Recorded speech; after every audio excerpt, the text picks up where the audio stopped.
Samantala, update tayo sa pamamahagi ng 5,000 peso cash and o aid sa TNVS driver ngayong araw. Pero ang ilan wala daw sa listahan. Kausapin natin si Laban TNVS President June De Leon. Magandang umaga at welcome po sa Balitang Hali. Magandang umaga po sa inyo at magandang umaga po sa inyong taga-subaybay. Opo, ano po masasabi niyo sa pakiusap ni Secretary Rex Gatchalian sa mga wala sa listahang hawak ng DSWD? Puntahan na lang daw yung transport network companies dahil sila yung nagbigay ng mga pangalan ng kwalipikadong makatatanggap. Kung ganyan po ang pahayag ng ating DSWD Secretary, ay yan po ay ating gagawin. Kasi po, marami pa po hanggang kaninang umaga, marami po tayong natatanggap na reklamo dahil ulit-ulit nilang nire-review yung listahan na ipinost nila sa mga social media at talagang hinanap po ng ating mga kasamahan na drivers yung pangalan nila, ngunit wala po sila sa listahan. At nagtataka nga po kami kung saan po galing itong listahan na to. Kung ganyan po, galing po sa Transport Network Company itong listahan na to. Actually, ngayon lang po namin talaga nalaman na sa TNC nang galing itong listahan na to. Kung wala po yung mga listahan na yan, talagang gagawin po namin dahil mahalaga po yung 5,000 cash aid, no? Ng ating gobyerno sa ating mga kasamahan na drivers. Sa pagkakalam nyo, saan po ba galing yung listahan? At ano kayang posibleng paliwanag dito sa isyong ito? Wala po talaga kaming idea kung galing sa LTFRB, galing sa TNC, o saan man galing itong listahan na to. Talagang nagtatanungan din po kami kung saan ba talaga ito nanggaling dahil bigla na lang may nag-post ng ganito at inaanap talaga ng mga kasamahan natin yung kanilang mga pangalan at wala naman silang nakita. May sinatawag po kasing temporary drivers na posibleng magpaliwanag dito sa issue ito. Pakipaliwanag nga po ba, ano po ba yung temporary drivers sa mga TNVS? Wala po tayong alam tungkol dyan sa temporary drivers. Pero meron po tayong provisional authority na tinatawag kapag ikaw ay nag-apply ng prangkisa, ito ang unang ibinibigay ng LTFRB. Pero itong provisional authority na to ay 3 months, 3 buwan lang po ang itinatagal nito. At i-renew mo ulit kapag nag-expire po ito. Kaya lang, medyo mabagal po ang LTFRB sa pag-renew ng provisional authority.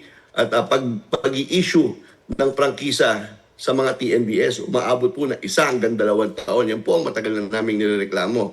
Pero kung yung temporary na sinasabi niyo po na driver, wala pong ganyan. Lahat po ng TNVS driver ay regular na bumabiyahe sa TNVS at yung sinasabi po yung tamang word dito, hindi temporary driver, kundi provisional authority po yung mga ang in-issue ng LTFRB sa ating mga sasakyan. Posible po kayang yung mga driver ng provisional na may provisional authority lamang, ito yung mga hindi nakatanggap? Meron na po ba kayong ganong impormasyon? Wala pa po sa ngayon, pero yung pong mga kasamahan natin na TNVS driver na hindi po nakakuha, meron po tayong hakbang upang maisama o sinasabi nga ni Secretary Gatchalian na pumunta lamang sa kanilang tanggapan. Pero ito po, kukunin po natin ang kanilang mga detalye at tutulungan po natin ang ating mga kasamahan na drivers para makakuha ng cash aid. Magtutungo lamang po sa tapat po ng GMA 7, dyan lang po ang tanggapan, ang headquarters po ng Laban TNVS. At nananalangin tayo natanggapin ng ating gobyerno yung mga drivers na hindi nakatanggap. At ang inihingi lang po naman natin sa ating mga kasamahan na hindi nakakuha, yung kanilang lisensya at saka kung saan silang bumabiyahing platform. Bakit hindi sila nakasama? Kung nanggaling nga sa Transport Network Company ang listahan. Ilang porsyento na po ba yung ibinawas sa kanilang kita? Yung 5,000 ba? Gaano kalaki yung epekto nito? Yung 5,000 po, hindi po ganoon kalaki ang may tutulong, no? Yun po ang katotohanan. Dahil umaabot na po sa 500 to 700 pesos na ang nawawala araw-araw dahil sa patuloy na pagtaas ng gasolina at diesel dito sa ating bansa. nagkakarga po tayo ng around 20 to 25 liters per day. So, halos doble na yung ang gasolina ngayon. Pero yung sanang inaasahan natin na dagdag na pamasahe, yung base fare at saka pick-up fare ng TNBS ay binawi rin ng ating Pangulo. Kaya ito po, napakahalaga po. Bagamat kulang ito, pero tatanggapin po natin yan para kahit papano may dagdag po na panggastos ang ating pamilya. May pending petition pa po ba kayo sa dagdag pasahe o ito na yung naaprubahan pero sabi nyo nga binawi? Oo, ito na po yung naaprobahan. Ang kahilingan po sana natin ngayon, ito po tignan natin gobyerno dahil hindi po tatamaan dito ang ating mga mananakay at tataas po ang kita naman ng ating mga kasamahan na TNBS driver.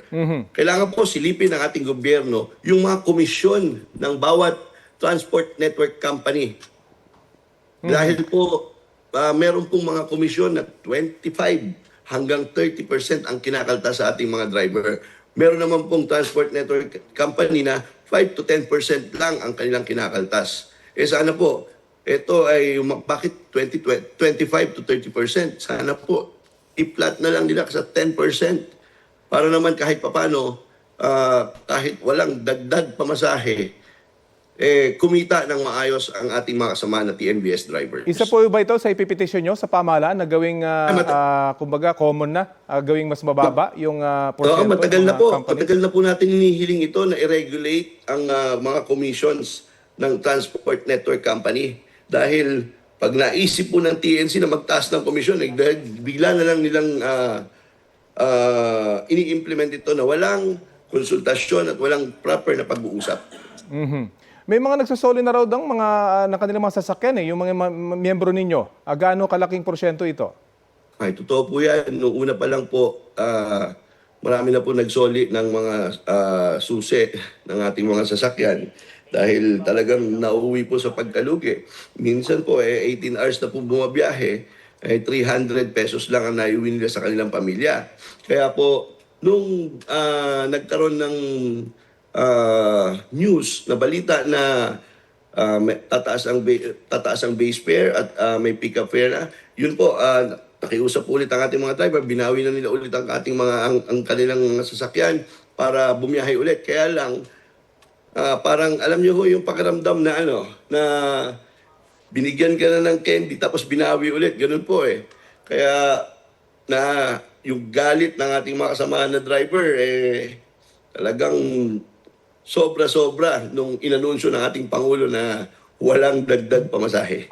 Okay, abangan po natin yung inyong mga kahilingan at petisyon sa mga kinauukulan sa pamahalaan. Maraming salamat po sa oras na binahagi nyo sa Balitang Hali. Maraming salamat po. Mabuhay po kayo. Yan po si Laban TNBS President June De Leon.